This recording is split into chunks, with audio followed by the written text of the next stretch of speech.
Sabe, existem histórias que, de tão antigas, a gente acha que não tem mais nada a ver com o nosso dia a dia. Mas a que vamos ver hoje é diferente. É, na verdade, um drama muito humano.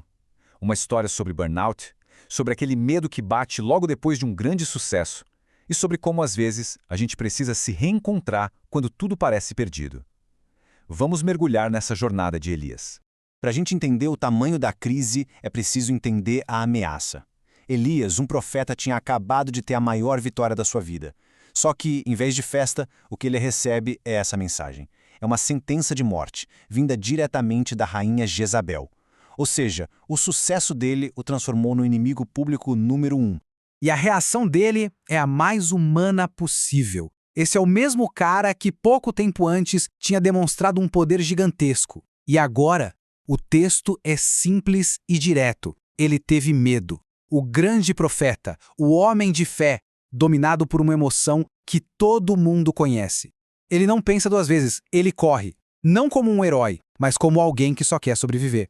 E é aqui que começa a primeira parte da nossa história, a fuga de um profeta. É interessante ver que não se trata só de uma fuga física, mas de um colapso psicológico, que acontece bem quando a adrenalina da vitória vai embora e a realidade assustadora bate na porta.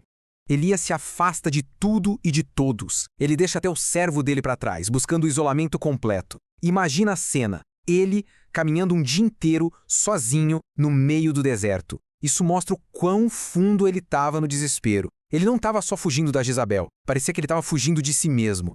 E agora, a jornada nos leva ao ponto mais baixo de todos, o desespero no deserto. É aqui que o esgotamento físico e emocional de Elias chega no limite. E a esperança, bom, ela parece ter sumido de vez. Sentado debaixo de uma árvore, sozinho, ele faz essa oração. E o que chama a atenção aqui é a vulnerabilidade total. O herói da história chegou no fundo do poço. Ele não está pedindo força, nem salvação. Ele está pedindo para acabar. Ele se sente um fracasso, completamente esgotado, sem ter mais nada para dar.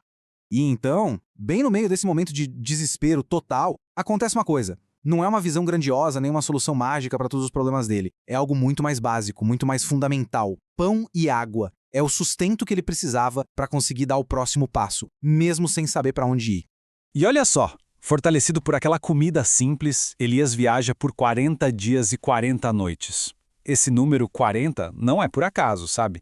Na narrativa, ele quase sempre representa um tempo de provação, de teste, de transformação. E essa jornada toda o leva até Horebe, a montanha de Deus, um lugar conhecido por encontros divinos. Agora sim a gente chega no clímax da história. Na solidão de uma caverna, nessa montanha sagrada, Elias está prestes a ter o encontro que vai mudar tudo.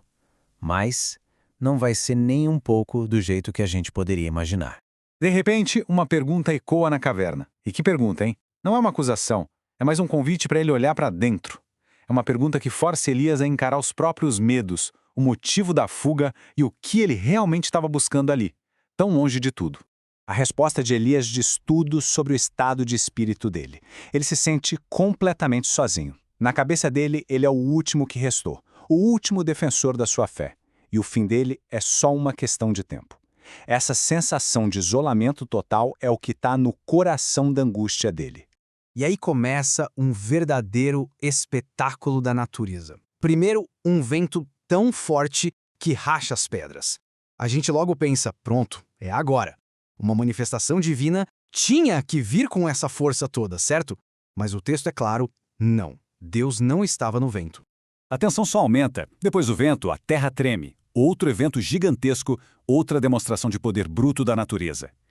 E, de novo, a mesma observação. A presença divina também não estava no terremoto.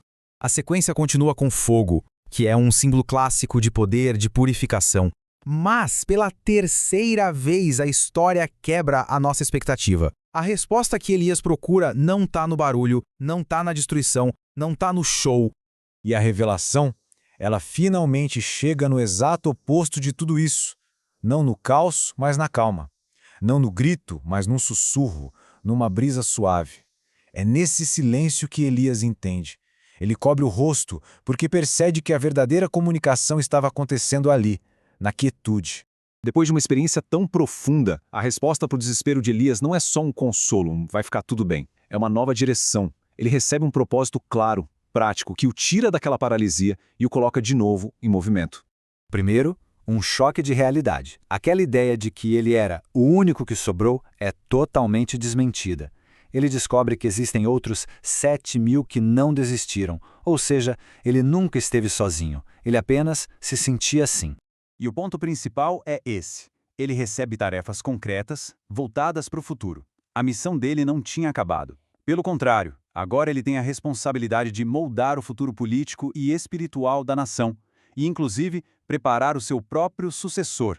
É aqui que a história começa a se resolver. A primeira coisa que Elias faz ao descer da montanha é colocar essa nova missão em prática. Ele vai atrás da pessoa que vai continuar o trabalho dele. O chamado é super simples e simbólico. Eliseu está lá, trabalhando no campo, um homem de posses. Elias se aproxima e, sem dizer nada, joga seu manto sobre os ombros dele. Esse gesto era um sinal claríssimo. A autoridade de profeta estava sendo passada adiante. E a resposta de Eliseu é impressionante, imediata e radical. Ele não só aceita o chamado, como ele destrói as ferramentas da vida antiga dele. Ele literalmente queima a ponte de volta. É um ato de comprometimento total, que mostra que ele está largando tudo para seguir esse novo caminho. E tudo isso nos deixa com uma reflexão, né? A história de Elias, que começa com medo e um desejo de desistir, termina com propósito e continuidade. Ela nos faz pensar que, talvez, os momentos de maior transformação na vida não sejam os mais barulhentos, mas aqueles em que, no silêncio, a gente encontra a coragem para simplesmente continuar.